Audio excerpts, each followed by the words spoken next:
오늘 우리에게 주신 하나님의 말씀은 마태복음 9장 14절에서 17절까지 말씀입니다.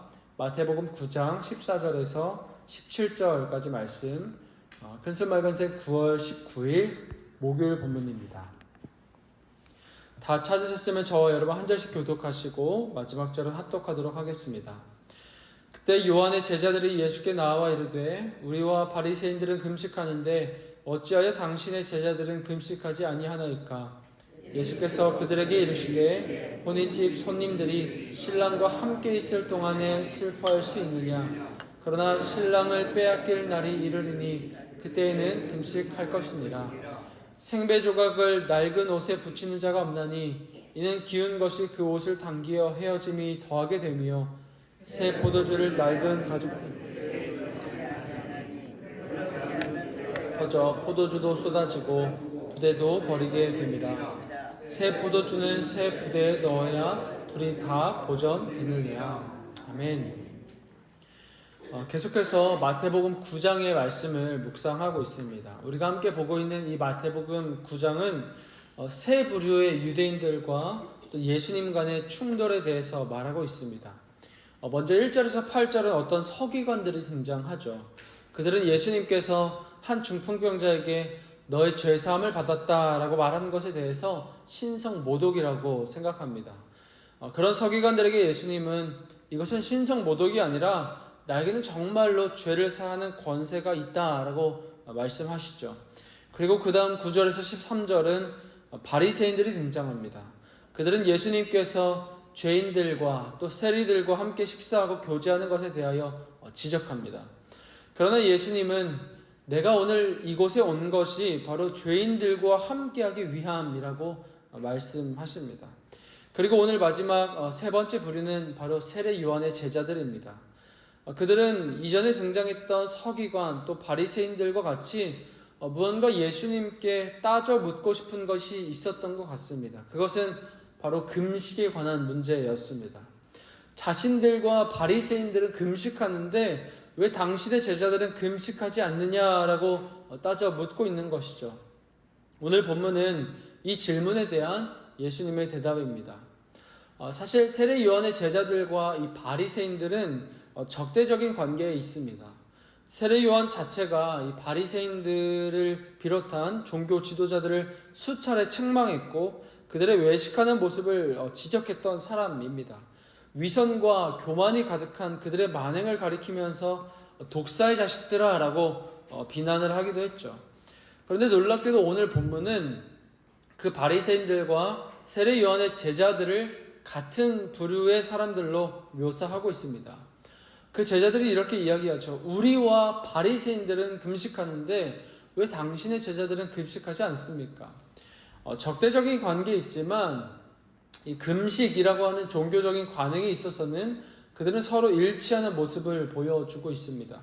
우리는 이 모습을 보면서 이 종교적인 관행에서 벗어나는 것이 얼마나 어려운 것인지를 알 수 있는 것이죠. 그런 이유와 더불어서 아마도 현재 세례 요한이 감옥에 갇혀있기 때문에 그 사실에는 아랑곳하지 않고 죄인들과 먹고 마시기를 즐겨하는 이 예수님의 모습이 그 제자들의 눈에는 마음에 안 들었을 수도 있습니다. 자신들은 스승이 감옥에 갇혀있는 이 어려운 상황을 마주하고 있음에도 늘 금식하기에 힘쓰는데 그와 반대로 이 예수와 제자들은 기본적인 율법도 지키지 않고 자신들 마음대로 살아가는 것처럼 보였을 수 있습니다. 그러나 세례 요한의 제자들은 중요한 한 가지를 놓치고 있습니다. 무엇입니까? 이 세례 요한은 신랑이 오실 길을 준비하는 사람이었다면 예수님은 자신이 바로 혼인잔치의 주인공이신 신랑이시라는 사실입니다. 준비하는 사람에게는 금식이든 뭐든 철저히 지키며 준비하라 라고 말할 수 있지만 신랑에게는 무엇이 중요합니까? 그저 기뻐하는 것이 중요합니다. 그날만큼은 신랑과 함께하는 그 순간만큼은 기뻐하며 즐거워하기를 그 시간을 마음껏 누리기를 원하는 것이죠. 어쩌면 요한의 제자들은 이 사실을 놓치고 있었을지 모릅니다. 눈앞에 신랑 되신 그 예수님보다 그동안 자신들이 지켜왔던 율법이 자신의 의가 되어가고 있었던 것이죠. 그렇게 말로는 주님의 오실 길을 예비한다고 이야기했지만 정작 자신이 억울하고 마음에 들지 않을 때에는 자기는 잘 지키고 있는 이 종교적 잣대를 들이밀게 되는 것입니다. 오늘 우리의 신앙생활을 돌아보기를 원합니다. 내가 지키며 살아가고 있는 이 신앙의 기준과 가치가 혹시 우리의 의의가 되어가고 있지는 않습니까? 나의 열심으로 아름다운 신앙의 모습을 지키고 있다고 생각하고 있지는 않습니까? 그리고 때로는 내 신앙의 가치와 기준에 맞지 않는 사람을 볼 때면 그 의의가 불쑥 튀어나와 주님께 고발하고 있지는 않습니까? 주님, 나는 이렇게 신앙생활을 잘하는데 저 사람은 왜 저렇습니까? 나는 이만큼이나 하는데 저 사람은 왜 저것밖에 하지 못합니까? 나는 이렇게 열심히 하는데 저 사람은 왜 저렇게 천하태평입니까? 이 믿음 생활이 나의 의의가 되어갈 때 우리는 자연스럽게 이런 말들이 우리 마음과 우리 입에서 나오게 되는 것이죠. 어쩌면 이것은 집에 오신 예수님을 맞이하던 마리아와 마르다의 모습과도 비슷한 것 같습니다. 분주하게 오실 예수님을 준비하는 마르다와 지금 이곳에 오신 예수님과 교제하는 마리아의 모습이 연상됩니다. 요한의 제자들이 여전히 이 땅에 오신 주님과 함께하지 못하는 마르다와 같은 사람들이었다면 예수님은 지금 당장 차심과 기쁨을 누릴 마리아와 같은 사람을 찾고 계신 줄 믿습니다. 우리는 오늘 이 시대를 정확하게 바라볼 수 있어야 합니다. 우리는 여전히 누가 신랑인지 누가 그리스도인지 모르고 살아가는 이 유대인들이 아닙니다.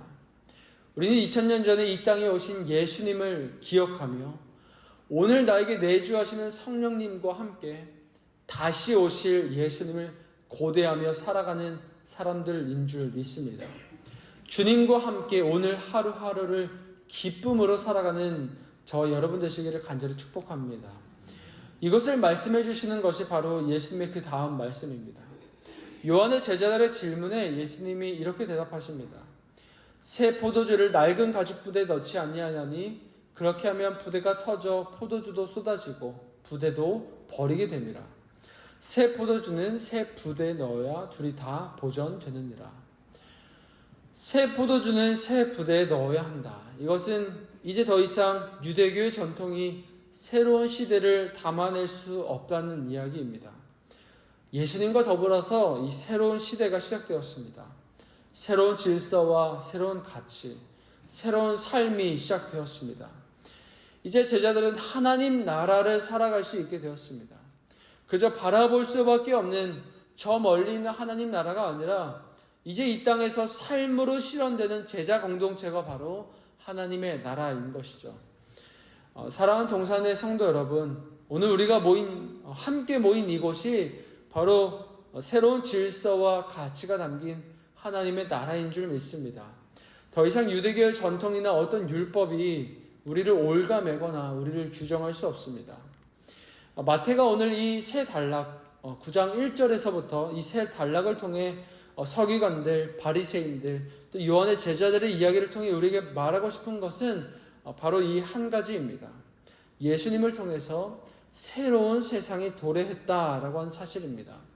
서기관들과의 이야기를 통해서는 병고침 이전에 중요한 것이 죄사함이라는 것을 가르쳐 주셨습니다. 그리고 그 죄사함은 오직 예수님만을 통해서 가능한 것이죠. 그리고 바리새인들과의 이야기를 통해서는 그분이 이 땅에 오신 목적은 세리와 죄인들과 함께 하시기 위함이었다는 것을 가르쳐 주셨습니다. 주님은 잘난 사람들과 잘난 척 하려고 오신 것이 아닙니다. 오늘 저와 여러분과 같은 죄인들과 때로는 연약하고 볼품없는 우리와 함께 하시려고 이 땅에 오신 것이죠. 사랑하는 여러분, 그러므로 새로운 시대를 살아가는 우리의 모습은 어때야 합니까? 인생의 문제 해결이 아니라 죄사함의 해결이 중요하다는 것을 알아야 합니다. 이것 해결해달라, 저것 해결해달라가 아니라 이미 주님께서 나의 모든 죄를 해결해 주셨기 때문에 그 모든 것에 감사하며 자족할 수 있게 되는 것이죠. 그리고 또한 높은 곳을 향해 나아가는 것이 아니라 죄인들과 함께 하시며 죽기까지 낮아지신 그 예수님처럼 우리도 또한 낮은 곳을 향해 나아가야 하는 것이죠. 죄인들, 가난하고 연약한 자들을 찾아가야 하는 줄로 믿습니다. 말씀을 마무리하겠습니다. 이 모든 것을 한 단어로 압축하자면 바로 사랑입니다. 자격 없는 자를 사랑하는 세상이 바로 예수님께서 몰고 오신 새로운 세상입니다. 사랑할 만한 사람을 사랑하는 세상이 아니라 사랑받을 자격 없는 자를 사랑하는 세상이 바로 우리가 이루어가야 할 세상입니다. 오늘 우리는 어디를 향해 가고 있습니까? 나에게 새로운 세상을 선물해 주신 그 예수님처럼 여전히 옛 포도주와 헌 부대에 허우적거리는 이들을 향해서 새 포도주와 새 부대를 선물하는 우리의 하루하루가 되기를 간절히 축복합니다.